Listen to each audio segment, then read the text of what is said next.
गुरुमुखो, आज का सत्संग बहुत ही लाभकारी है।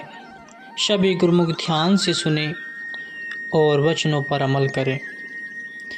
श्री सद्गुरुदेव महाराज जी ने लंदन के प्रेमियों को वापसी पर भी श्री दर्शनों का विशेष उपहार दिया। वहाँ के प्रेमियों ने भी इस अनमोल उपहार को पाकर श्री चरणों में कोटि कोटि धन्यवाद किया। फिर क्या था, आपके आगमन का समाचार पाकर अमेरिका, स्पेन, स्वीडन व अन्य स्थानों से फ़ोन आने लगे कि श्री प्रभु जी हमारे यहाँ भी कृपा करें। श्री वचन हुए कि हम इतनी दूर चलकर आए हैं, कुछ दूर अब तुम चलकर आ जाओ। श्री आज्ञा पाने की देर थी। सब प्रेमी जैसे तैसे साधन जुटाकर वहाँ एकत्र होने लगे और आपके गुणावाद गाते हुए विनय करने लगे कि आपने हमें यहाँ बुलाकर बहुत भारी कृपा की है।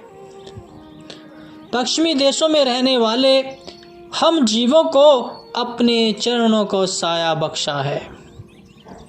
उनके साथ आए छोटे छोटे बच्चे भी गुरु महिमा के भजन गाने लगे। आपने अपने वचनों में फरमाया कि यह अवसर दुर्लभ महा नित पाया नहीं जाए, जो अब के चैतन्य नहीं पछतावा रही जाए। कि यह जो मनुष्य जन्म है यह देव दुर्लभ है। पल पल करके अन्य आयु बीती जा रही है। जो घड़ियां बीत गईं वे वापस नहीं आएंगी। देखते देखते न जाने कितने ही लोग चले गए। आज तक इस बात का किसी ने पता नहीं दिया कि वे सब कहाँ गए, क्या बने और उनका क्या अंजाम हुआ। अपनी अपनी करनी के अनुसार ही सबको फल प्राप्त होता है। इंसान यहाँ जो बोता है वही फसल आगे प्राप्त करता है।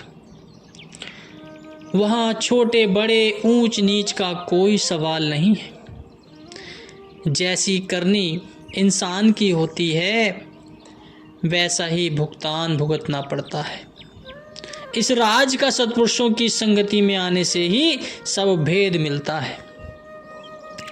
यह जीवन नदी के पानी की भांति बहता जा रहा है। समझदार प्राणी वही है जो इसी समय में अपना काम बना लेता है। अपना काम क्या है? अपना काम प्रभु की भक्ति है। भक्ति से ही जीव प्रभु के धाम में पहुंचता है। आप गुरुमुखों के बहुत ऊंचे भाग्य हैं जो आपको ऐसा सहयोग प्राप्त हुआ है। दर्शन, सेवा, सत्संग का सबने लाभ उठाया है। यही नक्शा और तस्वर यदि जीवन का अंग बन जाए तो सही मायनों में आपका सारा जीवन खुशियों से भरपूर हो जाएगा। अब प्रेमी श्री चरणों में ऐसी कृपा बनी रहने की आशीष मांगने लगे। सबने श्री चरणों में दंडवत प्रणाम करके शुभ आशीर्वाद पाया। एक दिन शाम के समय जब आप सैर करने के लिए निकले तो एक सज्जन के मन में श्री दर्शन करके भाव उठा कि मैं इनके चरणों में प्रणाम करूं।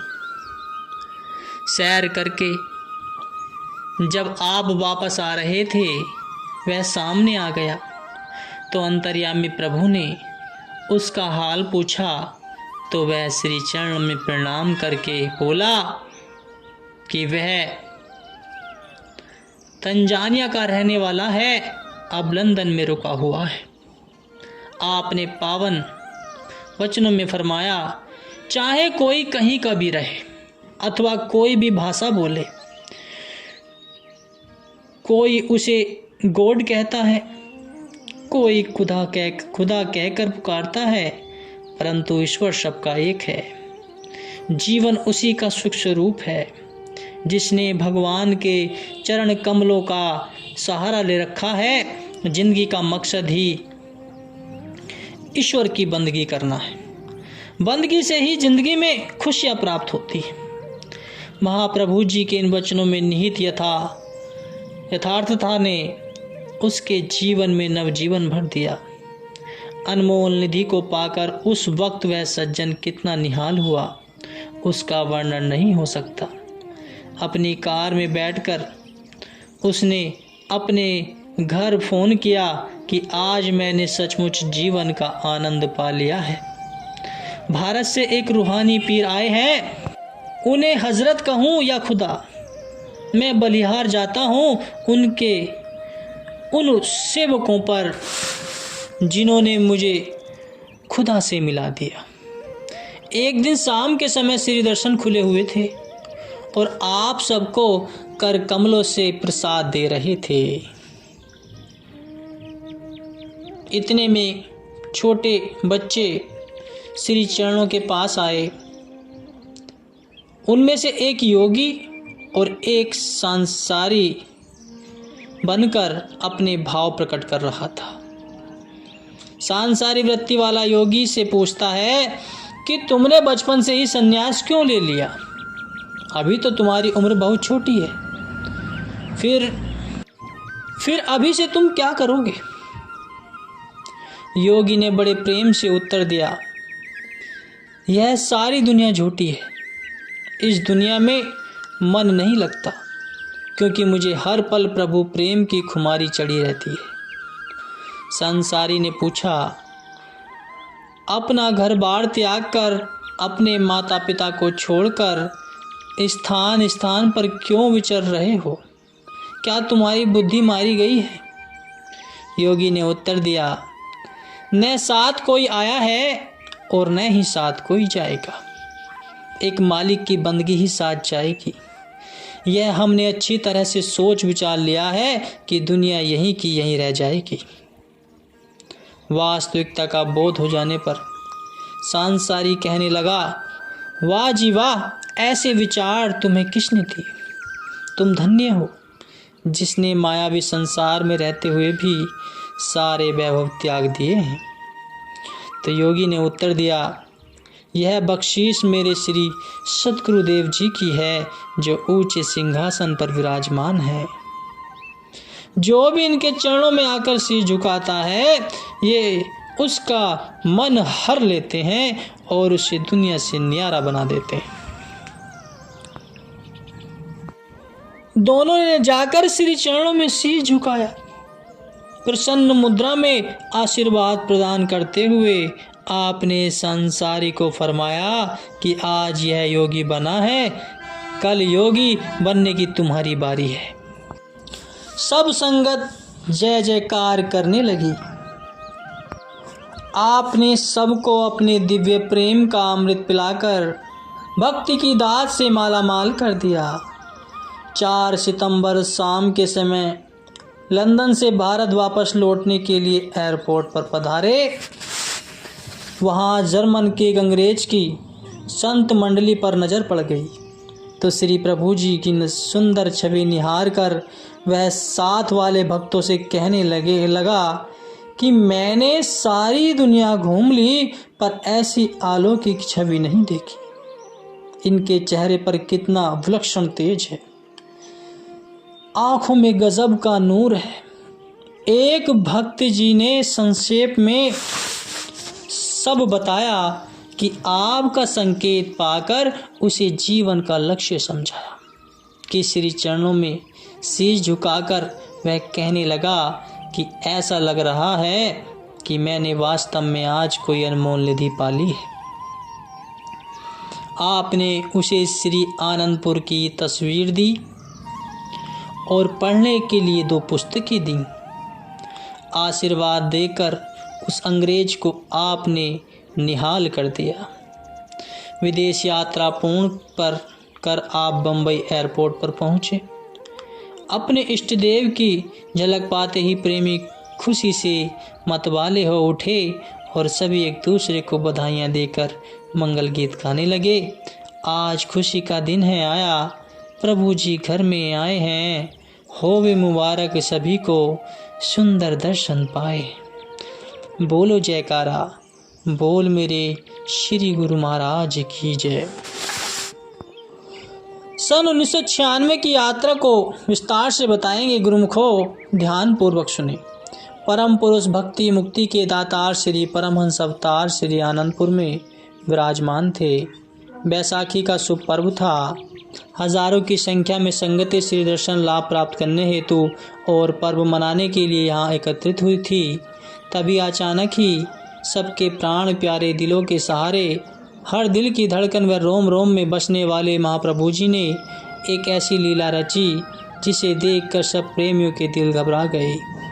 न जाने आपने अपने तन पर क्या इतना भारी कष्ट लिया कि 15 अप्रैल को, जबकि श्री आनंदपुर संगतों से खचाखच भरा हुआ था, आपकी सेहत सकुशल न होने के कारण प्रबंधकों और सेवादारों ने डॉक्टर की परामर्श से चिकित्सा लाभ हेतु विदेश जाने का कार्यक्रम बनाया।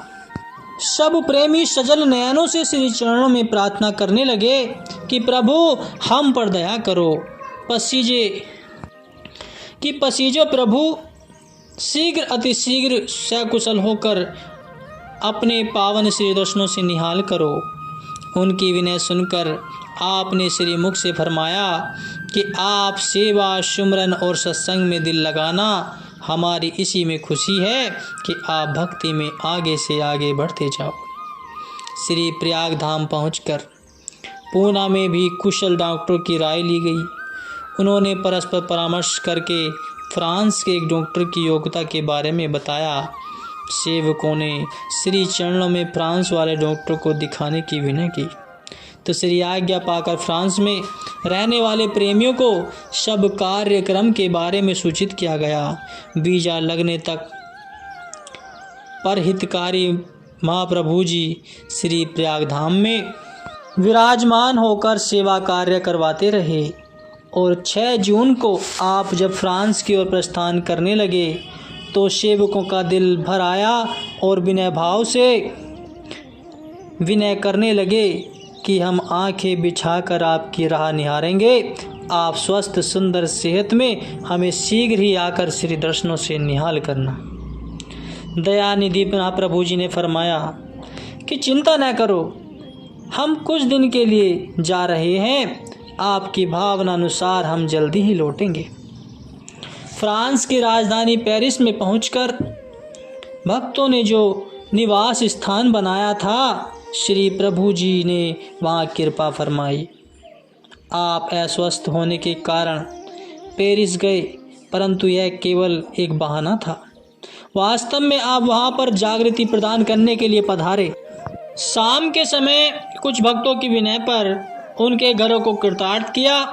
एक भक्त जी के घर कुछ फ्रेंच व्यक्ति भी आए हुए थे तो श्री सद्गुरुदेव महाराज जी ने उन्हें फरमाया कि भाषा चाहे कोई भी हो, देश हो या विदेश हो, मानुष तन का लक्ष्य केवल प्रभु को याद करना है।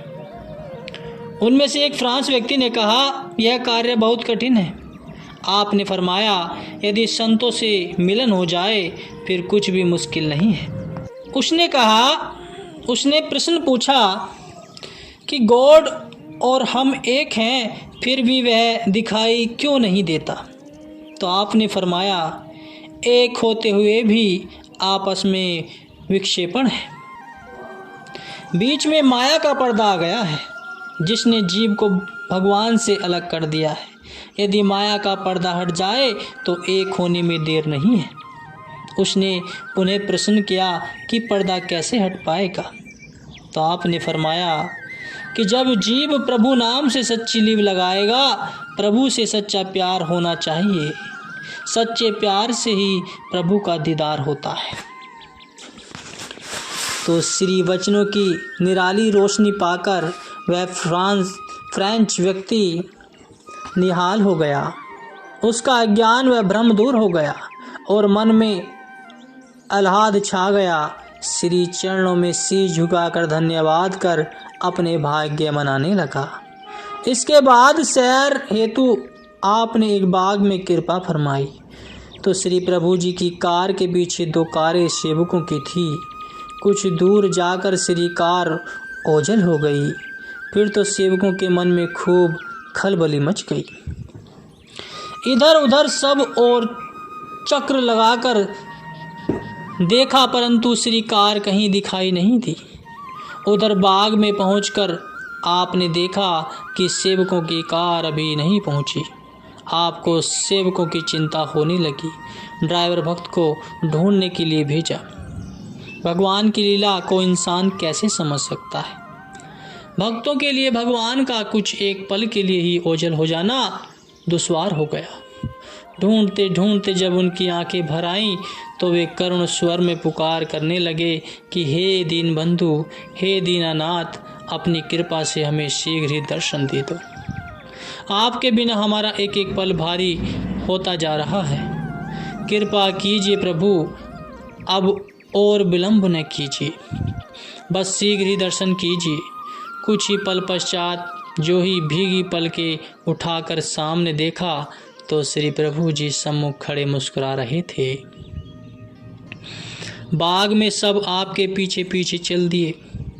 अनेक प्रकार के सुंदर रंग बिरंगे फूलों को देखकर आपने फरमाया कि हम भी शिमला पार्क और मोती बाग में ऐसे फूल लगाएंगे। वहां से फिर वापस निवास स्थान पर पधारे और भक्तों को सम्मुख बिठाकर श्री वचन किए कि पेरिस जैसी नगरी देखकर हमने चित्त को भरमाना नहीं है। गुरुमुखों का जो कर्तव्य है उसे सदा स्मरण रखना है। गुरुमुखों का समय बहुत कीमती है, इसलिए हमारी आज्ञा है कि आप सब भजन पर बैठ जाओ। जितना समय मिले भजन का आनंद लो और अंदर के दिव्य नज़ारों के दर्शन करो। श्री सद्गुरुदेव महाराज जी ने जिस कार्य हेतु फ्रांस में कृपा की थी, यह वह खूबसूरत नगर था। 8 मई को आप डॉक्टर जीन फसांडे के क्लिनिक पर पधारे। डॉक्टर ने जब आपके मनोहरी मुखमंडल की ओर निहारा तो उसे अपने अंदर एक अद्भुत शक्ति और चकाचौंध कर देने वाले प्रकाश की अनुभूति हुई। वह बहुत प्रभावित हुआ और कहने लगा कि आप भारत को छोड़कर इस छोटे से शहर में केवल मुझे कृतार्थ करने के लिए आए हैं। मुझे जो यह सेवा का सुअवसर प्रदान किया है, मैं उसके लिए आपका सदा आभारी रहूँगा। मेरे पास आभार प्रकट करने के लिए कोई शब्द नहीं है। डॉक्टर और स्टाफ के सेवा भाव से आपने प्रसन्न हो उन्हें शुभ आशीर्वाद प्रदान किया। श्री सद्गुरुदाता दयाल जी ने चिकित्सा लाभ प्राप्त कर 13 मई को स्पेन की राजधानी मैड्रिड में जब चरण स्पर्श किए तो प्रेमीजन खुशी में झूमझुमाने लगे और श्री परमहंस दयाल जी के श्री चरणों में शुक्राना कर के पुष्प अर्पित करने लगे। जिनकी महान कृपा से गुरुमुखों की पुकारें स्वीकृत एवं फलीभूत हुई, उन्होंने बड़ी उमंग और उत्साह से श्री प्रभु जी का स्वागत किया। सबसे हाल चाल पूछकर आपने अमृतवाणी में फरमाया कि कुदरत ने संसार की रचना रचकर जड़ और चेतन 2 वस्तुएं पैदा कर दी हैं। जड़ शरीर है और आत्मा चेतन है। इसकी कद्र कीमत जानना बहुत जरूरी है। जैसे लकड़ी जब कारपेंटर के पास पहुंचती है तो वह उस लकड़ी को मेज, कुर्सी, सिंहासन आदि के रूप में बदल देता है, तो वही लकड़ी कितनी कीमती और उपयोगी बन जाती है। फिर वह भव्य सुंदर भवनों में शोभा पाती है। कुदरत ने मनुष्य को चेतन रूप में पैदा किया। इसके रहते यदि आत्मा का काम नहीं किया तो फिर इसकी हैसियत ही क्या है। इसे 84 लाख योनियों में सर्वश्रेष्ठ बताया गया, क्योंकि यह भोक्ता के साथ करता भी है। यदि अपने कर्तापन को न समझा तो यह नीचे गिर जाएगा। यदि सही मार्ग पर चल पड़ा तो परमात्मा से मिल जाएगा। अपनी सकल बुद्धि चतुराई से इसे कभी सफलता नहीं मिल सकती। दुनिया में चाहे कितना भी ऊंचा रुतबा क्यों न प्राप्त कर ले, फिर भी भक्ति की कमाई के बिना इसकी हस्ती के बराबर नहीं है। जब तक जीव को पूर्ण सद्गुरु की शरण नहीं मिलती, तब तक इसका सुधार नहीं हो सकता, जीवन में बदलाव नहीं आ सकता। उनकी रहनुमाई में चलते जाने से ही इसका जीवन संवर सकता है, वरना मालिक की प्रीत के बिना जीव मृतक के समान है। अति सुंदर कुलीन चतुर मुखी ज्ञानी धनवंत, मृतक कहिए नानका जिन्हें प्रीति नहीं भगवंत। भाग्यशाली है वे जीव जो सत्पुरुषों की संगति में आते हैं और उनकी आज्ञा मौज को अपने जीवन का ध्येय बनाते हैं। जो दरबार के पांचों नियमों की श्रद्धा से पालना करता है, वे जीव ही सद्गुरु की प्रसन्नता के पात्र बनते हैं। फिर वे प्रेमी अपने मुख से यही कहते हैं कि हम बहुत ही भाग्यशाली हैं जो इस सच्चे दरबार की चरण शरण में बैठे। इन पावन मधुर वचनों को श्रवण कर प्रेमियों के हृदय खुशी से भर गए और कहने लगे कि सचमुच ही हम बहुत भाग्यशाली हैं जो हमें श्री आनंदपुर वासी भगवान मिल गए। बोलो जयकारा, बोल मेरे श्री गुरु महाराज की जय। एक दिन शाम 6 बजे सेवकों के संग सैर पर कृपा की। बहुत बड़े एक पार्क में सब कारें पहुंच गईं। क्यारियों में रंग बिरंगे पुष्प शोभायमान हो रहे थे। सड़कें चौड़ी एवं साफ सुथरी थी और भक्तजन एक एक चीज दिखला रहे थे। आप भी मौज बस सब पर अपनी कृपा दृष्टि डाल रहे थे। आगे चलकर देखा तो कुछ बच्चे खेल रहे थे। चलते चलते आप वहां उनके पास रुक गए। इतने में वे सब भी आपके सम्मुख आकर खड़े हो गए। बच्चों से जब उनकी भाषा में पूछा गया कि आप यहाँ क्यों खड़े हैं, तो वे श्री प्रभु जी की ओर संकेत करके कहने लगे, ये हमारे मन को बहुत अच्छे लग रहे हैं। आपने उनके सिर पर अपना कर कमल रख कर फरमाया कि आप भी बहुत प्यारे हो, आप सदैव खुश रहो, हमारी यही चाहना है। प्रभु की लीला अगम और अपरंपार है। किस मौज में कहाँ पहुँचाते हैं, इसका कोई भेद नहीं जान सकता। किसी के शुभ संस्कार होते हैं तो वहाँ कृपा करते हैं और किसी के पास स्वयं ही पहुंचकर शुभ संस्कार करते हैं। उनमें से एक बच्चे ने आगे बढ़कर कहा कि आज मेरा जन्मदिन है। हम सब उसे मनाने हेतु ही यहाँ इस पार्क में एकत्रित हुए। आपने उस बच्चे को कर कमलों से कोक, चॉकलेट व टॉफियाँ दी। वह खुशी खुशी आपका धन्यवाद करने लगा। फिर अन्य बच्चों को भी प्रसाद दिया। उन स्पेनिश बच्चों के साथ उनकी टीचर भी थी। वह भी श्री प्रभु जी की लीला निरख कर अत्यंत प्रभावित हो रही थी। उस टीचर ने आगे होकर अपने दिल के भाव व्यक्त किए। कहने लगी, मैंने भारत के सदग्रंथों में गुरु की महिमा के विषय में पढ़ा है और सोचती थी कि क्या मुझे अपनी आंखों से ऐसे गुरु के दर्शन होंगे, पर यह कभी नहीं सोचा था कि वे मुझे स्पेन में ही मिल जाएंगे। आज मेरे अहोभाग्य हैं जो अपनी आंखों से यह सुंदर दृश्य देख रही हूँ। श्री प्रभु जी का आशीर्वाद पाकर उसकी आत्मा आनंदित हो उठी। कुछ देर के पश्चात आपने वापस आश्रम में कृपा की। सभी प्रेमियों को पास बिठाकर सचेत करते हुए फरमाया कि आप सब प्रेमी भक्तों को सेवा और भक्ति की लगन लगी हुई है। हम आपके इस लगन को देखकर बहुत प्रसन्न हैं। एक बात को बहुत ध्यान देकर सुनो कि आप इस माया की इलेक्ट्रॉनिक नगरी में रहते हैं। मन और माया किसी के भी हितैषी नहीं है। जरा सी गफलत हो जाने पर ये अपना प्रभाव डाल ही देती हैं। यह सब माया मृग जल झूठा झिलमिल होय, दादू चिलका देखी करी सती करी जान सोई। छलावा छली जाएगा सुपीना बाजी सोई, दादू देखी ने भूलइये, यहु निज रूप न होई।